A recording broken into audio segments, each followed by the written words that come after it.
Hola, ¿qué tal? Espero que estén muy bien. En esta ocasión veremos otros sensores de gran importancia. Los sensores que vamos a ver se le conocen como los sensores potenciométricos, los cuales veremos a continuación. Primero que nada, es importante definir qué es un sensor electroquímico. Un sensor electroquímico es un dispositivo que modifica sus propiedades.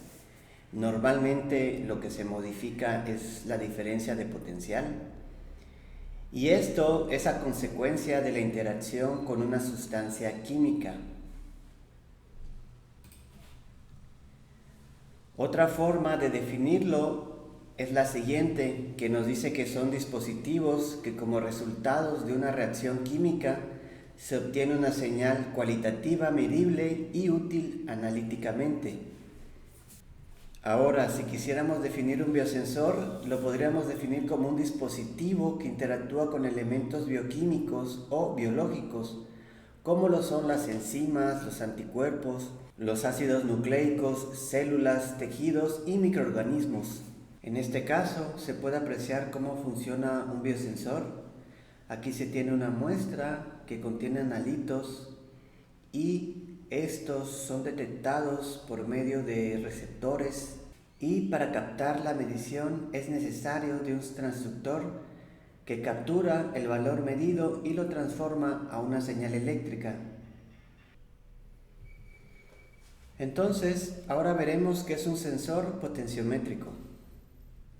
De forma general, un sensor potenciométrico tiene un fundamento teórico que está basado en la ecuación de Nernst.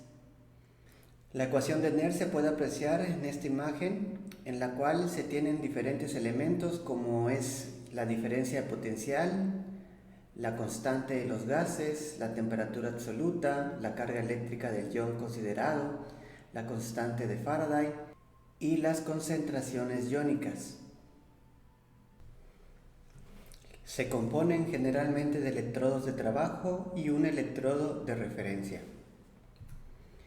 De forma más específica, la medida de los potenciales eléctricos para calcular la concentración de disoluciones iónicas consta de tres elementos, que es el dispositivo de medida de potencial, el electrodo de referencia y el electrodo selectivo a iones a caracterizar.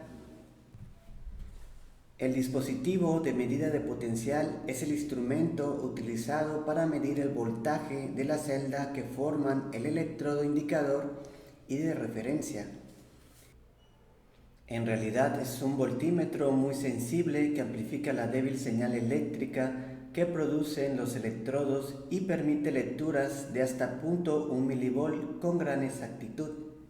En la imagen de abajo se puede apreciar lo que es el electrodo selectivo a iones, el electrodo de referencia y el voltímetro, que en este caso es el dispositivo de medida de potencial. Los electrodos de referencia suelen ser de doble unión o calomelano, que es cloruro de mercurio, respecto a los cuales se miden las variaciones de potencial.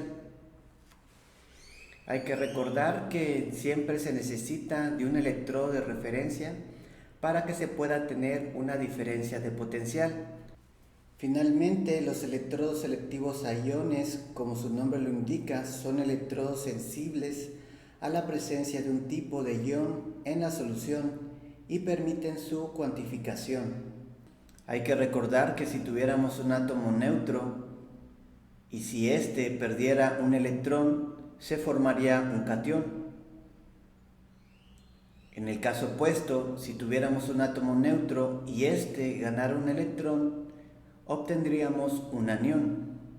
Un ejemplo sería el átomo de litio, que normalmente tiene 3 electrones, y si éste llegara a perder un electrón, se tendría un catión de litio.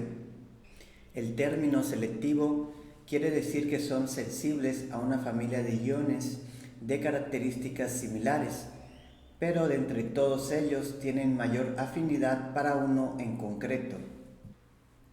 En la figura se presenta el sensor potenciométrico, así como su esquema equivalente eléctrico. En este caso se puede apreciar lo que es el sensor selectivo a iones, también se puede apreciar lo que es el electrodo de referencia, la solución que se está analizando y la membrana selectiva, la cual se encuentra en la punta del electrodo selectivo a iones. Por otra parte, tenemos lo que es el esquema eléctrico, en el cual se representa cada uno de los electrodos como potenciales. Se coloca una resistencia que es inherente a los elementos del sensor y a la solución a analizar. Al igual, se coloca un amplificador que es indispensable para poder medir correctamente la diferencia de potencial.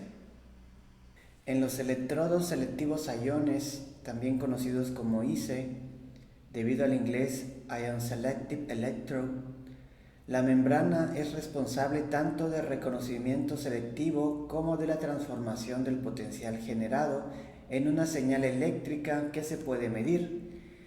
Es decir, el receptor y el transductor están integrados en un único elemento.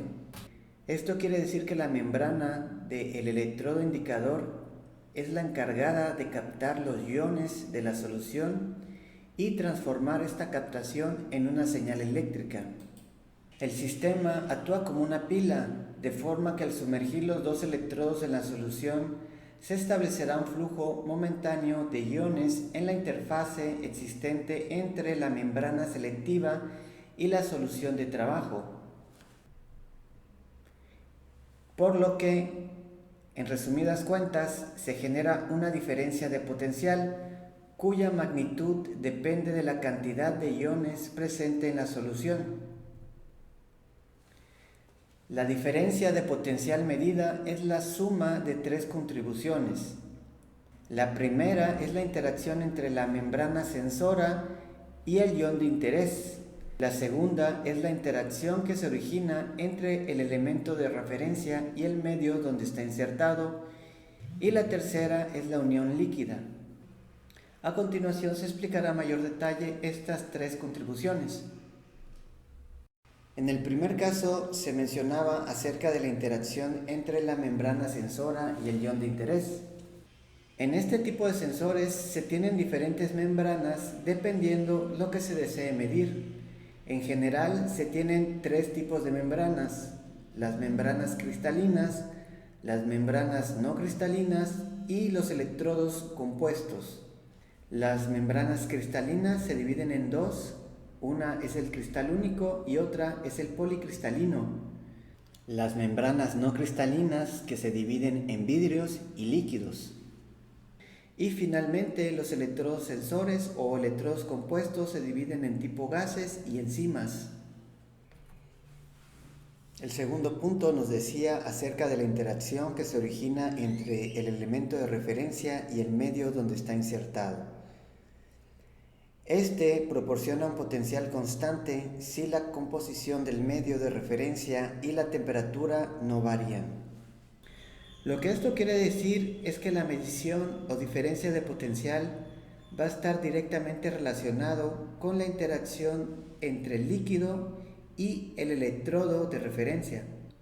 Y finalmente tenemos lo que es la unión líquida, que es la que se origina entre la solución de trabajo y la solución interna del electrodo de referencia.